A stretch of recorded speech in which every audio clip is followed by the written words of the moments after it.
আখি নামে একজন দর্শক আমাদের কাছে কমেন্ট করেছেন সিজারের পরে পেট কমাবেন কিভাবে বা সহজে পেট কমানো যায়। সিজারের পরে পেট কমানো কিন্তু অনেকের কাছে অনেক একটি জটিল প্রক্রিয়া, কারণ দেখা যায় যে সিজারের পরে পেটের অনেকাংশই ঝুলে যায় বা পেট ওজন কমে গেছে কিন্তু পেটটা অনেক ঝোলা ঝোলা মনে হয়। তো সেই পেট কমানোর জন্য অবশ্যই লাইফস্টাইলের মধ্যে কিছু পরিবর্তন নিয়ে আসতে হবে, জীবনযাপনের প্রক্রিয়ার মধ্যে পরিবর্তন নিয়ে আসতে হবে, খাদ্যাভ্যাসের মধ্যে পরিবর্তন নিয়ে আসতে হবে। পাশাপাশি আরেকটি বিষয় করতে হবে, সেটি হচ্ছে একটু ব্যায়াম করতে হবে।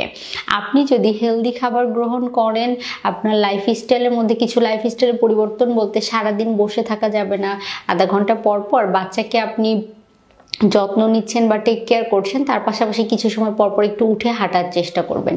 একবারে বেশি খাবার খাবেন না, অল্প অল্প করে বারে বারে খাবার গ্রহণ করবেন। খাদ্যাভ্যাসের মধ্যেও আমরা কিন্তু বলে থাকি যে বেশ কিছু খাবার, যেমন চিনি জাতীয় খাবার, অতিরিক্ত চিনি বা সরল চিনি জাতীয় যে সকল খাবার আছে সেগুলো পেটের মেদ কিন্তু বাড়িয়ে দিতে পারে। সেজন্য চেষ্টা করতে হবে গর্ভ পরবর্তী সময় এই খাবারগুলো এড়িয়ে চলার জন্য।